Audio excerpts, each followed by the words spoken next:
জয় মা তারা, জয় গুরু বামদেব। আজ শুভ মহা অষ্টমী।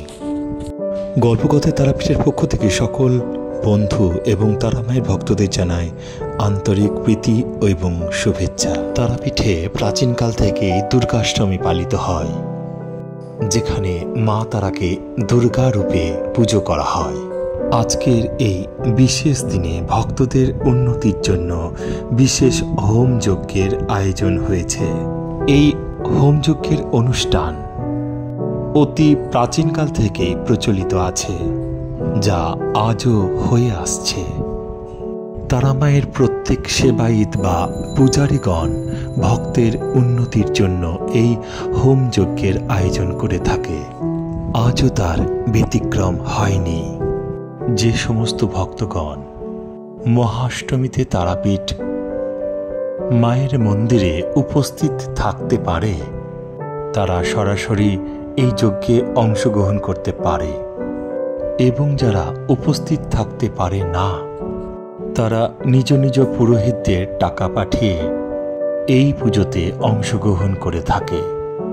চলুন আপনাদের ঘুরিয়ে ঘুরিয়ে দর্শন করায় সেই মহাযজ্ঞের কিছু অংশ বিশেষ।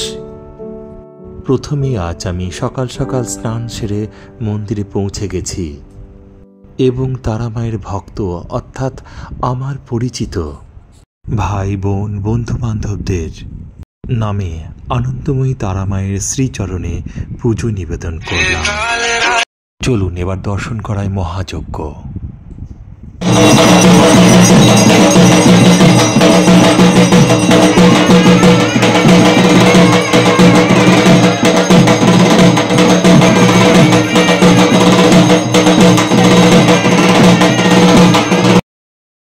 তারাপীঠ মন্দির চত্বরে কোনো মৃন্ময়ী দেবী মূর্তির পুজো করা হয় না, তাই দুর্গা পুজোর সময় অষ্টমী নবমীর দিন ধরে তারামাকেই দুর্গারূপে পুজো করা হয়।